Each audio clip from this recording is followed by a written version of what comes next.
Skratka, lepo pozdravljeni. Veseli me, da lahko odprem tale tretji strokovni posvet ABC bralne pismenosti. To je privilegij tega, da imaš ime na črko A. Pač takrat, ko si vprašan v šoli, pa ne.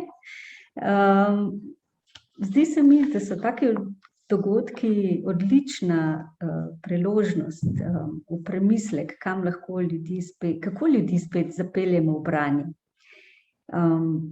Vse raziskave kažejo, da vse manj beremo. Bralna pismenost pa je ena tistih temeljnih pismenosti, ki jih potrebuje človek, da sploh lahko funkcionira v družbi.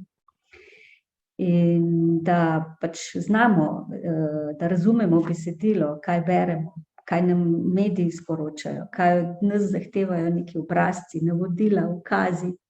In to lahko beremo le tako, da smo izpostavljeni različnim tipom besedil. Od novic do romanov, da znamo primerjati, presojati, kaj je res in kaj ne. No in pač prvo pravilo marketinga, od koder tudi jaz izhajam, je, da če Mohamed noče h gori, moraš potem goro pripeljati k Mohamedu. In to se pravi, da moramo branje nekako pripeljati k tistemu, za katerega želimo, da bere. In ljudje se danes največ zadržujejo na spletu, na telefonu, na računalniku in zato moramo pač branje pripeljati na splet. Danes sem vam predstavila nekaj projektov in spletnih strani, kjer se lahko otroci naučijo ali pa tudi odrasli naučijo brati. Predstavila vam bom nekaj projektov, kjer lahko ustvarjajo na branju, kjer lahko krepimo družinsko, medgeneracijsko branje. Na koncu bom pa predstavila še spletno stran za družinsko pismenost, ki smo jo zasnovali skupaj z mrežo za bralno pismenost oziroma za družinsko pismenost in njeno vsebino. Kot mi je že Sabina lepo predstavila, moje ime je Alenka Štrukelj. Jaz se grem še malo naprej, tole bomo. Moje ime je Alenka Štrukelj, sem ustvarjalka bloga Literarna lekarna.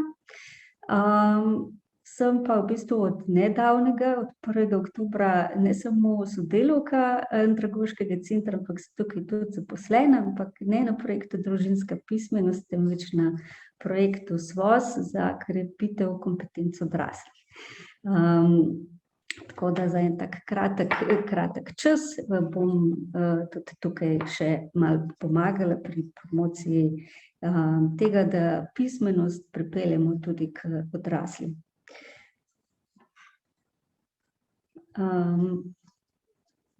Brati da začnem zdaj kar z vsebino, ali brati na spletu ali ne.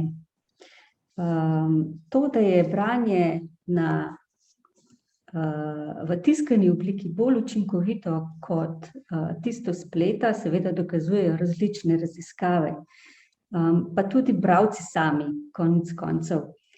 Sploh tisti, ki radi beremo romane in leposlovje nasploh. Tiskano branje nam na nek način omogoča, da se ustavimo in da damo čas tem bolj sofisticiranim procesom globokega branja, lažje razberemo, kaj je res in kaj ne, uporabljamo kritično analizo, učinkoviteje sklepamo iz danih informacij in nasploh je zelo fino prijeti knjigo v roke, jo povonjati, kar če beremo iz spleta, seveda nima nekega posebnega učinka.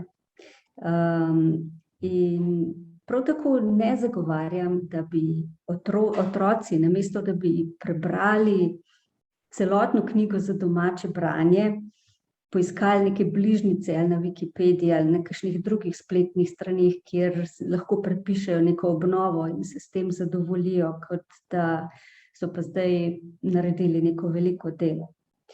Ampak digitalnega sveta pač ne moremo zanikati, niti se mu ne moremo izogniti.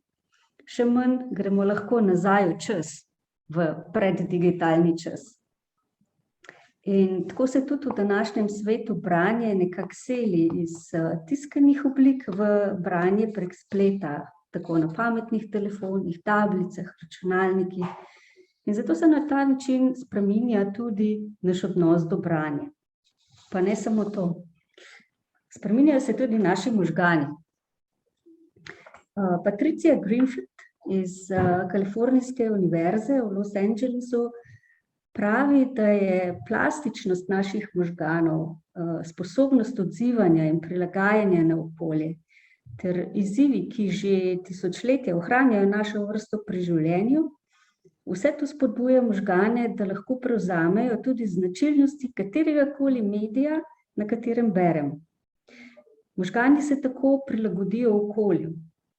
Če so izpostavljeni zelo hitremu tempu, ki zahteva malo pozornosti in ki od nas zahteva, da hitro preskakujemo iz ene stvari na stvar, tako kot pač danes zahteva naš vsak dan, se bodo tudi možgani temu podzavestno prilagodili. In če potem otroka postavimo v okolje, v katerem mora zelo dolgo časa sedeti pri miru, se dolgo časa koncentrirati, biti osredotočen na besedilo, ki se ne premika, tako kot slikice na ekranu, ki je črno-belo in statično, z drugo besedo dolgočasno in nezanimivo, poleg tega ni neke instantne nagrade, oziroma vsaj ta ni vidna oziroma otipljiva, in ki od njega zahteva tudi nek globlji premislek in vpogled vase, je to za njega čisto pretežko. In zato mogoče ne bo hotel brati, se mu bo zdelo branje pretežko in zato tudi morda ne bo vztrajal pri branju. In čeprav branje, raziskave dokazujejo, da je branje v digitalni obliki bolj površno, da razumemo manj, da se orientiramo, ker besedilo samo preletimo, da se orientiramo samo po ključnih besedah,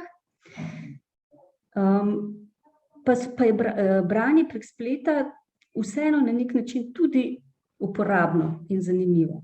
Predvsem je odlična strategija za skeniranje elektronske pošte, pa za branje novic, ki so kratke in jedrnate, in tudi kratka sporočila na družbenih omrežjih. Poleg tega so raziskave dokazale, da znajo biti e-knjige in digitalna tehnologija zelo zanimivi tudi za oklevajoče bralce, oziroma tiste, ki jim je branje, ki ne berejo radi pač. In to velja še posebej za knjige, ki so zasnovane tako, da podpirajo branje in nimajo nekih dodatnih funkcij, ki bi sprožali neko zabavo ali ki bi povzročale neke distrakcije pri bralcu in ga odpeljali stran od samega besedila. Študija angleškega nacionalnega sklada za pismenost, National Literacy Trust, o vplivu e-knjig na bralno motivacijo in bralno pismenost pri otrocih in mladih je pokazala, da se je na primer po koncu projekta, v katerem so brali prek tablic in bralnikov, odstotek fantov, ki so čutili, da je branje težko, skoraj prepolovil. In poleg tega se je povečalo tudi zaupanje v njihove bralne sposobnosti. In kot sem rekla, danes ne moremo več nazaj v nek nedigitalni svet, analogni svet, lahko pa enostavno spodbujamo, da uporabljamo oboje. In zato moramo otroke naučiti, za kakšen namen je branje, katero branje primerno. Za katere vrste branj je v redu digitalno branje in za katere vrste branja oziroma kakšen namen je v redu branje iz tiskanih knjig. In najboljše zaupanje za prihodnost predstavljajo predvsem dvopismeni možgani, to se pravi tisti, ki uporabljajo optimalne spretnosti vsakega bralnega sloga in da so potem lahko bralci, od otrok naprej, lahko suvereni tako v tisku, kot tudi v digitalnem branju. In do tega moramo pa pač otroke pripeljati. In zato sem se odločila, da vam predstavim ene par projektov, kako lahko beremo na spletu, oziroma kako spodbujamo bralno pismenost in ljubezen do branja na spletu.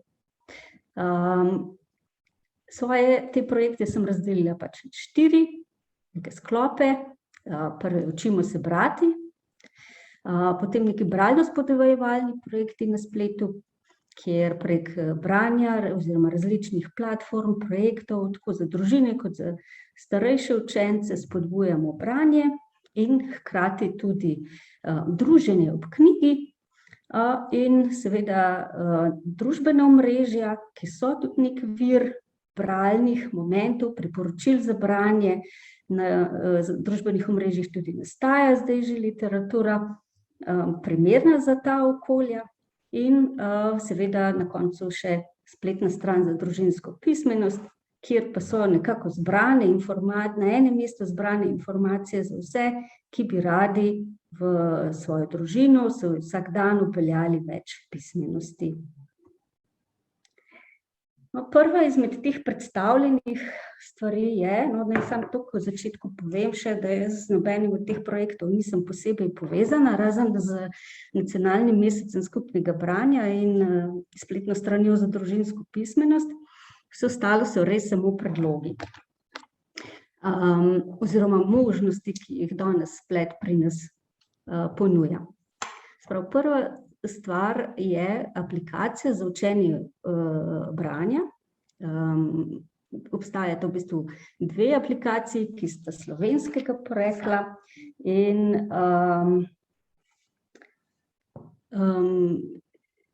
kar je še posebej pomembno, sta tudi brezplačni. Prva, aplikacija Kobito je zelo zanimiva, ker je še posebej lani, recimo, ko so bili otroci več mesecev prisiljeni učiti se od doma in je mogoče bila ravno za učence prvih razredov oziroma prve triade, ki se šele vadijo v učenju branja in prvih korakih v samostojno branje, mogoče še celo najtežji. Šole so do neke mere morda res vzpostavile neko šolanje na daljavo, ampak procesov, kakršne je redna vadba branja, niso mogle izvajati uspešno brez pomoči staršev ali drugih članov družine. In pri tem so imeli največ težav prav otroci, ki imajo že nasploh učne težave, in kot je na primer disleksija. In to je verjetno tudi pri marsikaterem otroku privedlo do nekih dolgoročnih težav.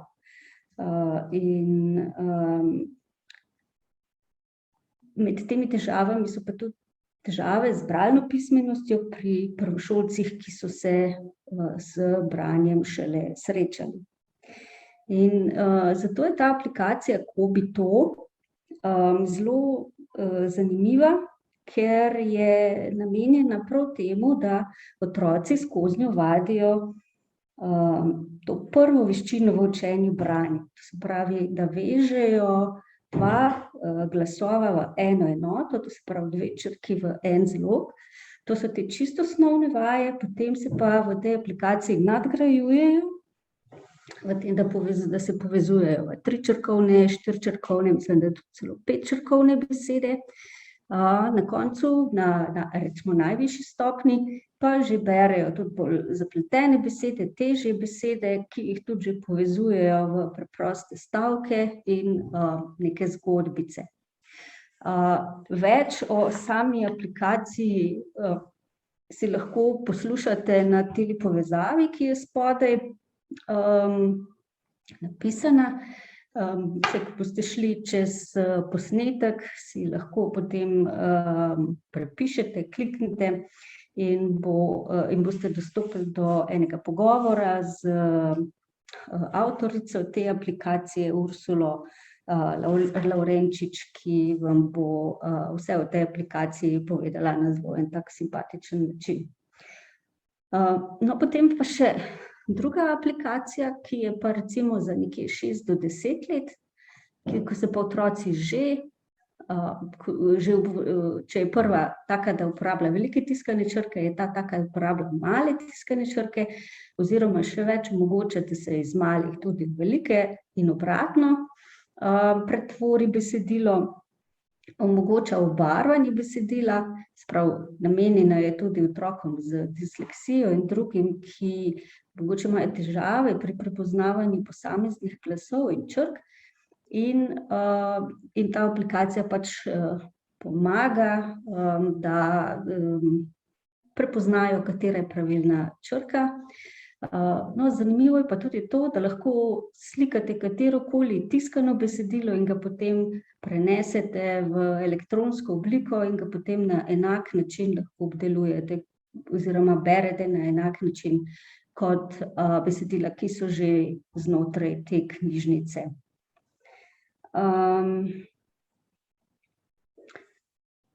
Toliko na kratko, no, jaz se ne bom preveč zadrževala pri teh aplikacijah, ki jih lahko potem raziščete sami.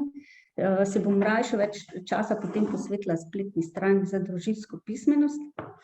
No, potem so pa za učence oziroma otroke, ki pa že znajo brati, so pa zelo zanimivi potem bralno spodbujevalni projekti, pri katerih v bistvu ne gre toliko za branje prek spleta, kot je splet neka nagrada, recimo temu, za prebrano tiskano knjigo. In prvi tak projekt je Bralni vlak. To je zabavna literarna družinska aktivnost, s katero založba KUD Sodobnost spodbuja k branju, kot pravijo, knjigolačne in nagrajuje knjigožerce. V tem bralnem vlaku oziroma v tekmovanju za najdaljši bralni vlak sodeluje lokomotiva, ki jo sestavljata odrasla oseba in otrok. Vagoni pa predstavljajo po 2 prebrani knjigi, se pravi, eno prebere odrasli, eno prebere otrok in potem s podpisom drug drugemu jamčita, da sta to knjigo zares prebrala, lahko jo tudi fotografirata in to fotografijo oziroma podatke v prebranih knjigah naložita na spletno stran, ki je navedena tukaj na vrhu. In daljši, kot je vaš vlak, večja je možnost, da osvojite tudi zelo zanimivo nagrado, ki je, rečemo tako, denarni fond za nakup knjig. Na pač tej spletni strani najdete tudi zelo zanimive bralne nasvete, priporočila za branje, ocene knjig in tudi forum, kjer lahko udeleženci izmenjujejo svoje vtise o prebranem. Naslednji projekt je projekt, ki je sicer projekt šol. Marsikdo med vami ga verjetno že pozna. Vsaj, kakor sem videla pri vpisih v nacionalni mesec skupnega branja, se v zadnjem času pojavlja kar nekaj skupin oziroma razredov, ki se udeležujejo tega projekta. Ta projekt je zelo zanimiv zato, ker, kot vemo, so starši tam nekje do 5. leta, otroci tam nekje do 5. razreda, ki jim starši še nekako berejo, še nekako vztrajajo pri branju, potem pa to zanimanje za branje nekako pade. In prav s takimi projekti, kakor je GG4U, lahko uspešno nekako preprečimo ta osip. Ta projekt nekako kombinacija branja in nekega ustvarjanja na spletu. Poteka na portalu Classcraft, ki so ga v Kanadi razvili prav učitelji in se uporablja po vsem svetu. Namenjen je pa ta projekt predvsem učencem 7., 8. in 9. razreda.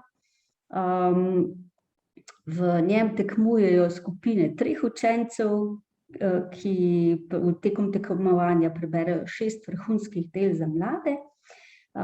In, kot sem rekla, prepletajo, oni berejo besedilo, knjige berejo in potem na spletu rešujejo razne uganke, kvize, delajo videe, pogovore na temo knjig in še. In seveda z bralce na koncu čaka ena zelo zanimiva nagrada, ki je seveda za tekmujoče zelo velika motivacija. Je pa ne knjižna nagrada. No, prijave na ta projekt so se žal letos ravno zaključile prejšnji teden, zato vas vabim, da spremljate, kdaj bo spet prijava za prihodnje leto. Mislim, da se tako nekje septembra, konec avgusta, začetek septembra začne, tako da povprašajte malo pri kakšnih kolegih, učiteljih, kako se učenci odzivajo na ta projekt. Mislim, da nastajajo take zelo zanimivi izdelki, ki se jih tudi odrasli ne bi branili. Slovenski knjižnično-muzejski megakviz je še en takih projektov in je v bistvu neka najdaljša oblika tega knjižnično-informacijskega sodelovanja na spletu. Kar 15. cikel že poteka letošnje leto, vodi ga Mestna knjižnica Ljubljana, Pionirski center za mladinsko književnost in knjižničarstvo, v sodelovanju s sekcijo za izobraževanje in komuniciranje pri Skupnosti muzejev Slovenije. Ta kviz pa povezuje tako naravno in kulturno dediščino z medpredmetnim povezovanjem v šoli, spodbuja branje poučnih knjig in obisk kulturnih ustanov. Lanski kviz je podaljšan zaradi vseh teh ukrepov do sredine maja prihodnjega leta. Je pa primeren bolj za tako drugo, tretje triletje osnovne šole, približno tako kot prejšnji predstavljeni projekt. Letos je še posebej zanimiv, mogoče za nas posebno navdušene bralce in bralno-značkarje, da se lahko preizkusimo v tem kvizu, saj je namenjen 60-letnici bralne značke, ki jo je ta dejavnost obeležila lansko leto. No, eden izmed zanimivih, meni zelo ljubih projektov, ker jaz namreč prihajam iz Kranja in je Kranjska knjižnica nekako moja domača knjižnica, moj drugi dom, je tudi portal Modri pes, ki ga pripravlja knjižnica, Mestna knjižnica Kranj. Verjamem, da imajo tudi druge knjižnice zelo zanimive portale, tudi polne vsebin. Ta je še posebej, ni kot del knjižnice, ampak je samostojni portal, na katerem lahko najdemo tako različne igre za otroke, pravljice, ki so jih posneli igralci Prešernovega gledališča iz Kranja. Potem razne kvize, igrice, uganke, poleg tega opozarjajo na dogodke, ki jih knjižnica organizira, ali so to tečaji računalniškega opismenjevanja, pravljične urice, ustvarjalne delavnice, razstave, ilustracije in podobno. No, na koncu pa seveda ne morem mimo spletne strani Nacionalnega meseca skupnega branja, na katerem so pa zbrani dogodki, ki jih različne ustanove, organizacije, društva, tako v Sloveniji kot v zamejstvu in v tujini organizirajo na temo branja in spodbujanja bralne pismenosti in dviga bralne kulture. Zdajle se že bližamo številki, okrog 800 dogodkov je že vpisanih. Mislim, da je to zelo veliko, če smo v začetku septembra zabeležili, da jih še ni bilo 300. Tako da se je v tem mesecu zvrstilo res ogromno dogodkov, veliko se jih še bo. In več bom sicer povedala v četrtek o tem dogodku. oziroma v tej spletni strani in tem gibanju projektu Nacionalni mesec skupnega branja. Bo pa samo toliko naj še povem, če vas mogoče v četrtek ne bo, da dogodkovnik je odprt vse leto, organizatorji vse leto vpisujejo svoje z branjem povezane dogodke, tako tiste v živo, kot tiste na spletu, tako da spremljajte spletno stran in poiščite, kje se kaj podobnega oziroma z branjem povezanega dogaja v bližini vašega kraja. No, na hitro naj se pa dotaknem samo še, se pravi, ne morem brez tega kot knjižna blogerka, da branje živi tudi na spletu, to smo slišali tudi na letošnjem nacionalnem posvetu, ki je bil uvod v Nacionalni mesec skupnega branja. Tukaj na tem mestu sem zbrala samo nekaj, če že govorimo nekako o družinskem branju. Na spletu deluje veliko knjižnih blogerjev, instagramerjev, bookstagramerjev, booktokerjev, podcasti o knjigah, kjer se ljubitelji branja pogovarjamo o knjigah, kjer priporočamo knjige, ki so nas navdušile, tudi drugim bralcem, izmenjujemo mnenja in skratka tudi družimo se, ustvarjamo kakšne z branjem povezane dogodke, od raznih knjižnih bingotov do pogovorov o knjigah in tako dalje. Tukaj sem na predstavitvi navedla samo nekaj knjižnih blogov in podcastov, ki priporočajo tudi knjige za družinsko branje. Poišče jih tako ali na blogu oziroma na spletu ali na Instagramu, Facebooku, tukaj se največ zadržujemo. No, na koncu sem omenila pa še Radio Ars. Radio Ars pripravlja veliko z branjem povezanih oddaj in podcastov in seveda vzemite si čas pa prisluhnite kateri, ker so vse po vrsti odlične. Ker pa seveda tudi bralci se nekako gibamo v tem digitalnem svetu, je začela tako na Instagramu kot tudi na drugih omrežjih, tudi na Twitterju in drugje nastajati prav posebna vrsta literature, ki jo mogoče lahko berejo oziroma jo mogoče priporočite tudi tistim, ki res ne marajo brati, ker jim bo vzelo res malo časa, ker jim pa bo v razmislek, se pravi, bolje brati nekaj kot nič, če smo že na temu. To se pravi, ista literatura, ki je se pravi napisana prav posebej za objavo na Instagramu, na Twitterju, Tumblrju, TikToku, ponavadi je še posebej kaj okrašena, tale tukaj mi je bila zelo taka pri srcu, zato sem jo izbrala, ni nekaj posebej okrašena, ampak nima veze, ima pa dobro poanto.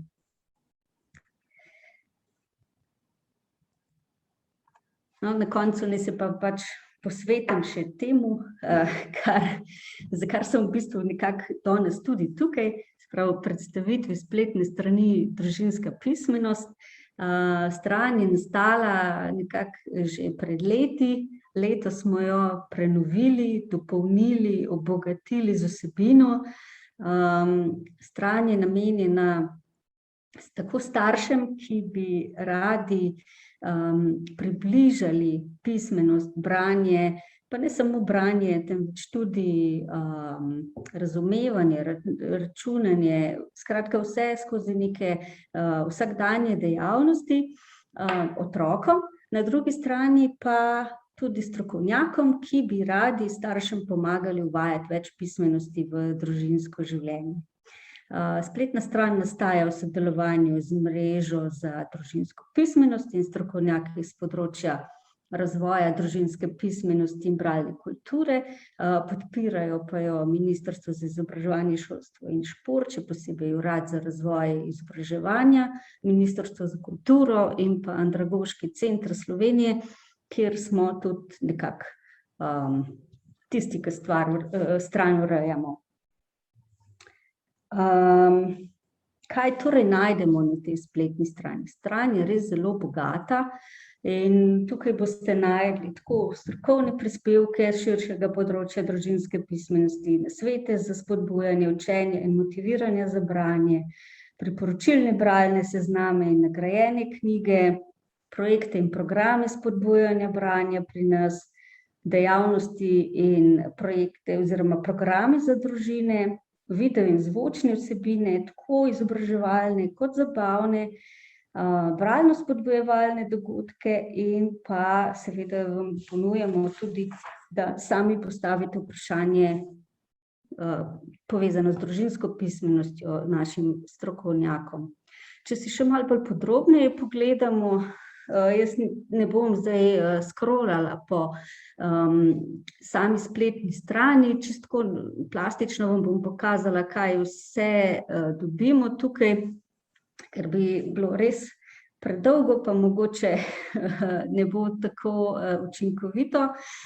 Skratka, pod zavihkom družina, prva učiteljica, boste našli priporočila po starostnih obdobjih, razdeljena priporočila za branje, za spodbujanje bralne pismenosti.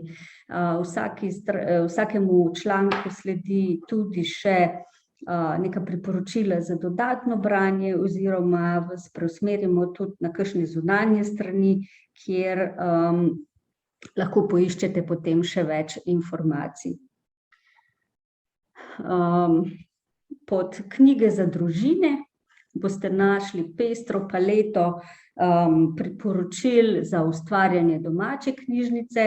Kot vemo, je domača knjižnica zelo pomembno prispeva k zanimanju, k motivaciji za branje, kasneje pa seveda tudi vpliva na samo uspešnost otrok v šoli in v življenju. Potem gremo v knjižnico, tukaj spregovorimo predvsem o tem, kako izgleda prvi obisk knjižnice, zakaj je pomembno obiskovati knjižnico. Pod bralnimi seznami boste našli priporočila oziroma povezave do spletnih strani s priporočili za kakovostno branje, tako za otroke kot za odrasle. Pod zavihkom knjige, pod mostovi med kulturami in jeziki so priporočila z večjezičnimi knjigami, vodič po dobrih knjigah, tu so predstavljene nagrajene knjige in na koncu boste seveda našli tudi še seznam založb oziroma knjigarn, ki ponujajo predvsem knjige za otroke in mladino. So posebej zbrane, tako zbrali smo tiste, ki so izdale vsaj kakšno knjigo, ki je bila nagrajena z zlato hruško. Programi in dejavnosti za družine je še en zavihek. Tukaj boste našli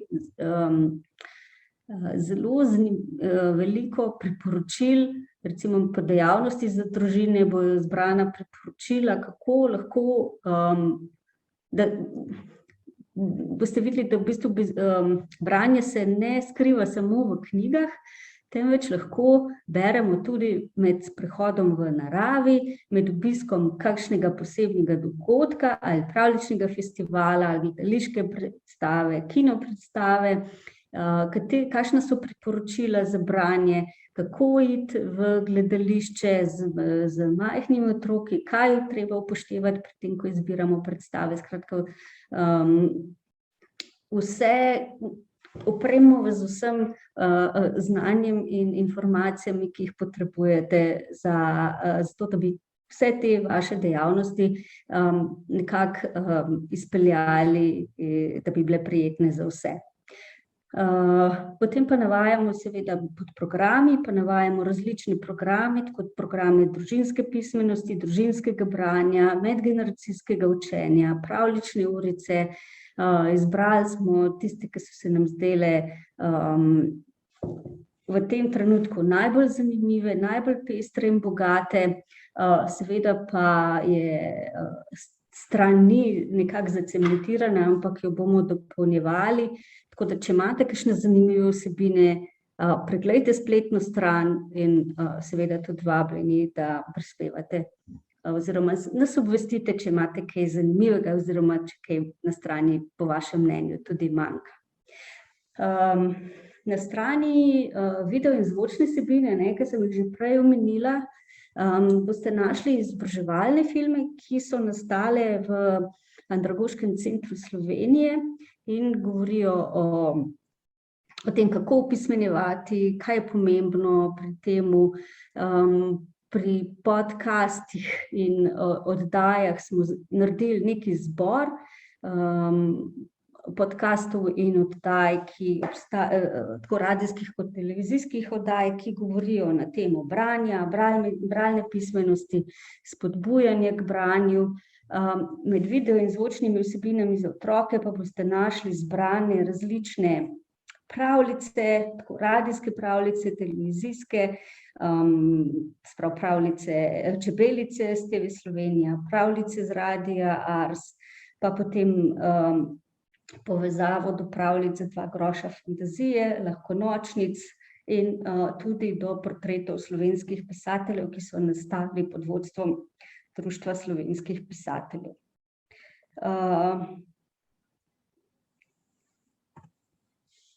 Ker smo pa zaznali, da bi mogoče slovenske družine potrebovale tudi tovrstne informacije, smo na spletni strani dodali tudi še 2 zavihka, to se pravi večjezičnost in večkulturnost, ki jih tukaj sicer nisem predstavila. Tam so zbrane informacije za tiste, ki mogoče niso neki naravni slovenski govorci, pa bi se radi naučili slovenskega jezika. Tam smo zbrali povezave, kje pa oni lahko dobijo te informacije, kdaj so tečaji, kje so tečaji, neka orodja, s katerimi si lahko pomagajo do hitrejšega in lažjega učenja jezika. Pod zavihkom za medijska in digitalna pismenost pa se nam zdelo, da tudi družine z vsakdanjo rabo teh digitalnih vsebin in naprav potrebujejo tudi informacije z tega področja. Vse vemo, otroci danes kar veliko časa preživijo pred ekrani prav doma in zato je prav, da tudi nekako starše opozorimo na nevarnosti, ki jim pri tem pretijo oziroma na posledice takšnega početja. No, kot sem že rekla, vsebino vsake strani smo skušali dopolniti z nekimi povezanimi vsebinami, kjer potem obiskovalci dobijo še poglobljene informacije ali pa jih usmerimo na zunanje strani, kjer lahko dobijo še bolj poglobljeno znanje. No, na strani boste našli tudi blog, to je tukaj na levi strani. Tale 2 prispevka na začetku je prispevala prav Sabina Fras Popovič glede poletnega branja. Zelo zanimivo, dajte si prebrati. So pa drugače pod blogom zbrani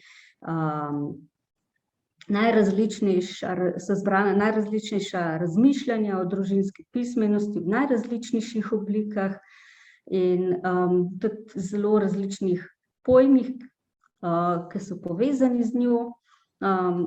Pišejo jih različni strokovnjaki iz področja družinske pismenosti in bralne pismenosti, ker pa si želimo, da bi bila ta spletna stran za družinsko pismenost nekako tak dinamičen, vsebinsko in z različnimi pogledi bogat portal, na katerem bi tako starši kot strokovni delavci našli odgovore na svoja z branjem, bralno in družinsko pismenostjo povezana vprašanja. Vas vabimo, da če med temi ponujenimi odgovori ne najdete odgovora na vaše vprašanje, ga lahko postavite neposredno tukaj, izpolnite obrazec in eden od naših strokovnjakov bo odgovoril nanj. Nekaj pa, kot vidite, je že tudi vnesenih. Za tiste, ki pa bi radi prispevali kakšno strokovno besedilo ali daljši članek ali dnevniški vtis, pa nam lahko tudi pišete na mail Andragoškega centra, lahko tudi na moj mail alenka.strukl@acs.si in se bomo dogovorili za sodelovanje.